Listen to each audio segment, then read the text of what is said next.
First year मैंने जो हमारा जो पेपर चल रहा है बॉटनी का, उसमें हम शैवाल पढ़ रहे हैं और एक शैवाल यानी वॉलवॉक्स मैंने आपका पूरा कर दिया था। अब हम लोग शुरू कर रहे हैं कारा। कारा एक ऐसा शैवाल है जो आँखों से दिखता है, मैक्रोस्कोपिक है। जो माइक्रोस्कोपिक होता है वो केवल माइक्रोस्कोप में नज़र आता है, और जो आँखों से नज़र आता है उसको हम माइक्रोस्कोपिक नहीं कहेंगे क्योंकि वो आँखों से दिख जाता है, तो उसको हम क्या कहते हैं, मैक्रोस्कोपिक। तो कारा जो नया जो शैवाल आपको आज मैं पढ़ाने जा रही हूँ, ये कैसा है, ये मैक्रोस्कोपिक है, आँखों से ये दिख जाता है, इसलिए आप इसको बहुत इजीली आइडेंटिफाई कर सकते हो, पहचान सकते हो। कारा को हम स्टोन वर्ट के नाम से भी जानते हैं। क्यों, मैं आपको बताऊंगी। क्लोरोफाइसीस की क्लास है जिसके अंदर सारे हरे शैवाल आते हैं यानी ग्रीन एल्गी। कैरेज ऑर्डर है, फैमिली कैरेसी है, ये इसका वर्गीकरण हुआ। टोटल विश्व में 180 प्रजातियां पाई जाती हैं। इंडिया में 30 प्रजाति पाई जाती है कारा की, जिसमें से 3 स्पीशीज के नाम मैंने दिए, इंडियन स्पीशीज है ये तीनों, कारा ब्राउनियाई, कारा ग्रेसिलिस, कारा ज़ैंडैनिका। इनमें से एक या दो नाम आपको याद करने हैं। अब हम आते हैं, कारा की अकरेंस कहाँ पाया जाता है। कारा फ्रेश वाटर में पाया जाता है, तालाब है, झील है, नदी है, और सबमर्ज्ड रहता है यानी पानी के अंदर डूबा रहता है। पानी के अंदर पाए जाने वाले पादप 3 तरीके से हो सकते हैं। 3 तरीके से कैसे, या तो सबमर्ज्ड यानी ज़मीन पानी के नीचे रहेंगे, या फिर पानी से ऊपर रहते हैं, ऊपर तक आ जाते हैं, या फिर फ्लोटिंग यानी केवल सतह पे तैरते रहते हैं। तो कारा कैसा है, सबमर्ज्ड यानी पानी के अंदर डूबा रहता है। कारा की एक प्रजाति है कारा बाल्टिका, ये अल्कलाइन वाटर में पाई जाती है, फ्रेश वाटर में नहीं पाई जाती। इसका नाम भी देखो, बाल्टिका। बाल्टिका का मतलब है जैसे बाल्टिक सी, जिसमें अल्कलाइन पानी होता है, नमकीन पानी होता है।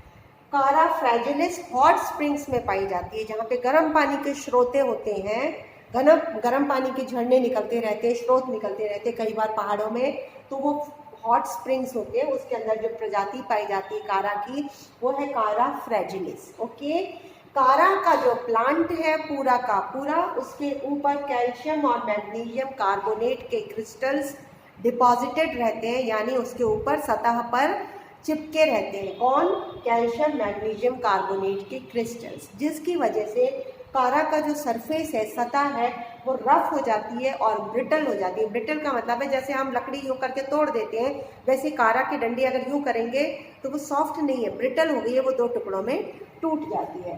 तो कारा का जो सरफेस है वो रफ और ब्रिटल है, किसकी वजह से, कैल्शियम और मैग्नीशियम कार्बोनेट उसकी सतह पे पाए जाते हैं, इसीलिए कारा को स्टोन वर्ट कहते हैं। क्या कहते हैं, स्टोन वर्ट के नाम से जाना जाता है। अब ये कैसा दिखता है, इसका स्ट्रक्चर मैं आपको बताती हूँ। अब आपको मैं इसका स्ट्रक्चर बताती हूँ कारा का। ये देखिए ब्लैक बोर्ड पे आपको कारा का पूरा प्लांट नज़र आ रहा है, अच्छे तरीके से नज़र आ रहा है। अब इसको मैं आपको समझा देती हूँ। ये आँखों से नज़र आता है और ये पूरा का पूरा प्लांट पानी में डूबा रहता है, फ्रेश वाटर के अंदर। इसकी पूरे की हाइट होती है 20 से 30 सेंटीमीटर। तो 20 से 30 सेंटीमीटर लंबा पादप तो बहुत आसानी से आंखों से नज़र आ सकता है। 20 से 30 सेंटीमीटर ये हाइट होती है। अब इस प्लांट के अंदर क्या क्या पाया जाता है पहले आपको बताऊं। इसके अंदर होती है एक तो ये मेन एक्सिस, ये जो पूरी आपको तना दिख रहा है, ये तना नहीं है, स्टेम नहीं कहेंगे क्योंकि ये थैलोफाइटा है। ये जो आपको पूरा का पूरा स्टेम नुमा स्ट्रक्चर दिख रहा है, इसको कहते हैं मेन एक्सिस।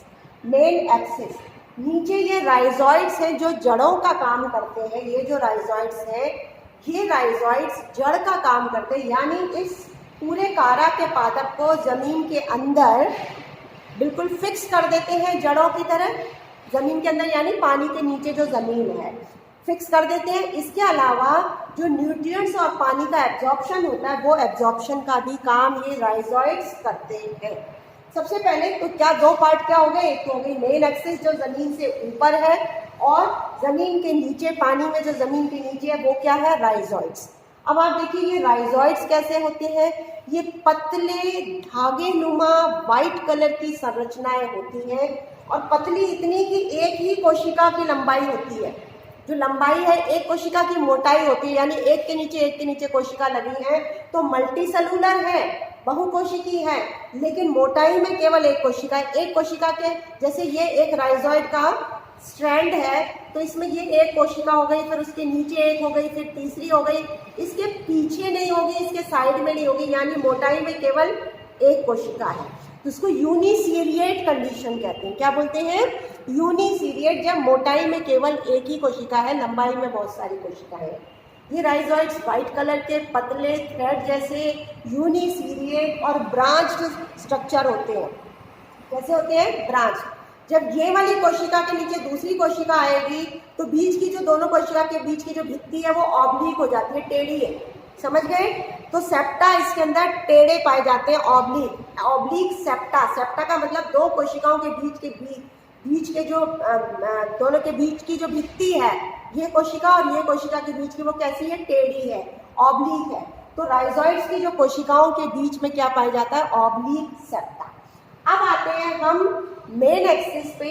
मेन एक्सिस में नोड्स और इंटरनोड्स, संधि और पर्वसंधि पाई जाती है। ये जहाँ शाखाएं दिख रही हैं आपको, ये नोड्स है।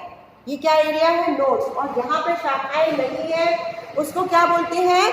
इंटरनोड। ये कहलाता है इंटरनोड। अब इस पूरे मेन एक्सिस में 3 तरीके की शाखाएं पाई जाती है।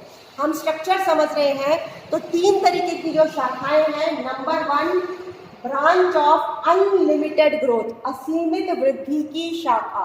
ब्रांच ऑफ अनलिमिटेड ग्रोथ यानी ऐसी शाखाएं जिनकी लंबाई बढ़ती जाती है, असीमित वृद्धि है, उसको बोलते हैं लॉन्ग लेटरल्स भी कहते हैं। हिंदी में कहेंगे असीमित वृद्धि की शाखा, इंग्लिश में कहेंगे ब्रांच ऑफ अनलिमिटेड ग्रोथ, और इसको लॉन्ग लेटरल भी कहते हैं। ये जो ब्रांच निकल रही है अलग से पूरी, यहाँ से देखो, यहाँ से जो निकल रही है इसको बोलेंगे ब्रांच ऑफ अनलिमिटेड ग्रोथ। ये और भी निकल सकती है, नोड से निकलेंगी, सारे नोडल एरिया से निकलेंगी। ये मैंने एक ही दिखाई है, एक से ज़्यादा भी हो सकती है। दूसरी जो ब्रांच है, ब्रांच ऑफ लिमिटेड ग्रोथ यानी सीमित वृद्धि की शाखा। अब देखो ये जो ब्रांचेस आपको दिख रही है, ये वाली शाखाएं, ये सारी की सारी सीमित वृद्धि की शाखाएं हैं, जिनको हम प्राइमरी लेटरल भी कहते हैं।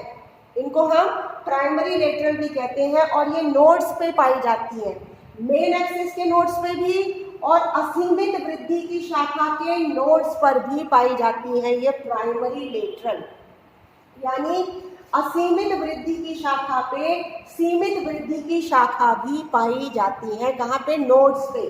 तो मेन एक्सिस के नोड्स पे और असीमित वृद्धि की शाखा यानी ब्रांच ऑफ अनलिमिटेड ग्रोथ, इसके नोड्स पे भी ये दोनों ये शाखाएं सीमित वृद्धि वाली प्राइमरी लेटरल जिसको कहते हैं, ये पाई जाती है। ओके। तीसरी जो, अच्छा पहले इनका ये देख लो, जो सीमित वृद्धि की शाखा जिनको हम प्राइमरी लेटरल कहते हैं, चूंकि ये नोड्स में पाई जाती है, इसकी संख्या होती है 6 से 16। एक नोड पर ये जैसे 1 2 3 4 5 6 7 बनाई है मैंने यहाँ पे, 1 2 3 4 5 6 7, इनकी संख्या एक नोड पे 6 से 16 तक हो सकती है। ठीक है। अब जैसे यहाँ पे मैंने 6 बनाई है, 1 2 3 4 5 6, 6 से कम मैंने कहीं नहीं बनाई है। तो ठीक है, 6 से 16 हो सकती है इनकी संख्या। प्रत्येक नोड पे प्राइमरी लेटरल की संख्या 6 से लेके 16 तक होती है। अच्छा, ये प्राइमरी लेटरल्स पे भी नोड्स और इंटर नोड्स है। जैसे आपको ये दिख रहे हैं ना, ये निकले ये नोडल एरिया है, तो प्राइमरी लेटरल के पास भी नोड्स और इंटर नोड्स होते हैं। और नोड्स और इंटर नोड्स की संख्या के आधार पर ही इसकी लंबाई होती है। इसकी नोड्स की संख्या 5 से 15 हो सकती है, यानी एक प्राइमरी लेटरल में नोड्स की संख्या 5 से लेके 15 तक होती है। किसमें? एक प्राइमरी। मैंने ये देखो प्राइमरी लेटरल बड़ा बनाया है, एक प्राइमरी लेटरल को मैंने एंडार्ज किया है। इसमें ये नोड है 1 2 और ये वाला 1 और ये 2, ये 3, इस तरीके से ये नोडल है। ये नोड्स की संख्या 5 से 15 तक होती है। किसमें? प्राइमरी लेटरल्स पर। अब तीसरी शाखा कौन सी है? तीसरी शाखा है स्टिप्युलोड्स। ये जो प्राइमरी लेटरल के ऊपर ये पत्तीनुमा संरचना आपको दिख रही है, प्राइमरी लेटरल पर ये पत्तीनुमा संरचना जो दिख रही है छोटी छोटी सी, ये मैंने बड़ी करके यहाँ दिखाई है। देखिए इस वाली में ये पूरी की पूरी एक प्राइमरी लेटरल है, यानी ये एक शाखा मैंने यहाँ पे बड़ी करके दिखाई है। और इसके ऊपर यहाँ पे जो ये छोटी छोटी लीव्स दिख रही हैं वो मैंने यहाँ बनाई है, 1 2 3 4 5 बनाई है। जैसी कितनी बनाई है? ये 5। ये तीसरी प्रकार की जो लीव्स है, जो यहाँ पे ये या शाखा है, इसको बोलते हैं स्टिपुलोड। इसको क्या बोलेंगे? स्टिपुलोड। यहाँ भी मैंने लिख रखा है स्टिपुलोड। अब स्टिपुलोड की संख्या कितनी होनी चाहिए प्रत्येक नोड पे? जैसे यहाँ पे मैंने 1 2 3 4 5 बनाए हैं इस नोड पे। ये डिपेंड करता है कि इस नोड पे प्राइमरी लेटरल्स कितने हैं। यदि प्राइमरी लेटरल 1 2 3 4 5 6 7 है, तो प्राइमरी लेटरल जब प्रत्येक नोड पे 7 स्टिपुलोड होंगे। समझ गए हो? यदि इस नोड पे प्राइमरी लेटरल 6 है तो प्रत्येक नोड पे कितने होंगे? 6 स्टिपुलोड होंगे। ये कंडीशन कहलाती है यूनिस्टिपुलेट। यूनिस्टिपुलेट कंडीशन, यानी जितने इस नोड पे प्राइमरी लेटरल हैं उतने ही प्राइमरी लेटरल के प्रत्येक नोड पे स्टिपुलोड्स की संख्या होगी। अच्छे से समझ लीजिए, प्रत्येक नोड पे स्टिपुलोड्स की संख्या उतनी होगी जितनी ये सारी प्राइमरी लेटरल की संख्या है।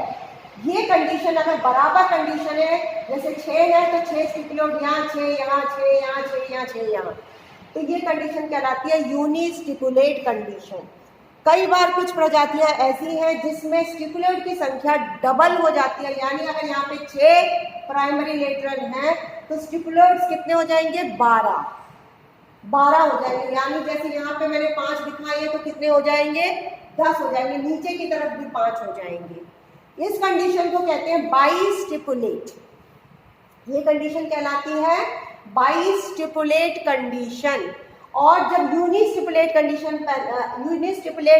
पाया जाता है तो उसको हम दूसरे नाम से भी पुकारते हैं हैप्लोस्टेफेनस। और जब बाइस्टिपुलेट होती है तो उसको दूसरे नाम से पुकारते हैं डिप्लोस्टेफेनस कंडीशन। डिप्लोस्टेफेनस कंडीशन। तो ये है पूरा विवरण कारा के स्ट्रक्चर का, जिसमें राइजोइड्स है, मेन एक्सिस है, ब्रांच ऑफ अनलिमिटेड ग्रोथ है, ब्रांच ऑफ लिमिटेड ग्रोथ है और स्टिपुलोड्स है।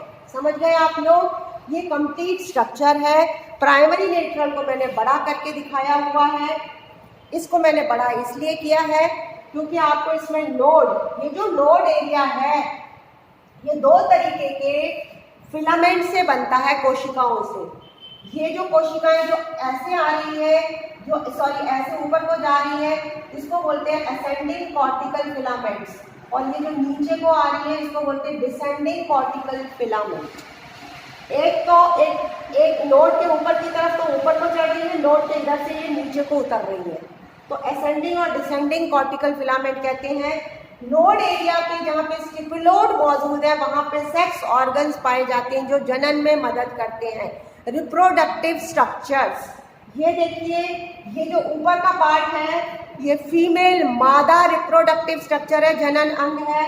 और नीचे वाला ये मेल रिप्रोडक्टिव स्ट्रक्चर है, इसको न्यूक्यूल कहते हैं, इसको ग्लोब्यूल कहते हैं। ये मैं और डिटेल में आपको बताऊंगी। ये न्यूक्यूल कहा जाता है इसको। ये जो अंडाकार शेप में है, जो स्टिपुलोड्स के बीच में लगा हुआ है, नीचे वाले को हम ग्लोब्यूल कहते हैं। इसकी डिटेल स्ट्रक्चर पढ़ाऊंगी मैं अगले वीडियो में आपको। ये आपको अच्छी तरीके से समझ आ गया। स्टिपुलोड्स के बीच में आपको सेक्स ऑर्गन्स अरेंज रहते हैं। स्टिपुलोड की एक्सिस में सेक्स ऑर्गन न्यूक्यूल और ग्लोब्यूल ये अरेंज्ड रहते हैं। अब मैं आपको बताऊंगी कारा में जनन। रिप्रोडक्शन 2 ही प्रकार से होता है कारा में, वेजिटेटिव और सेक्सुअल।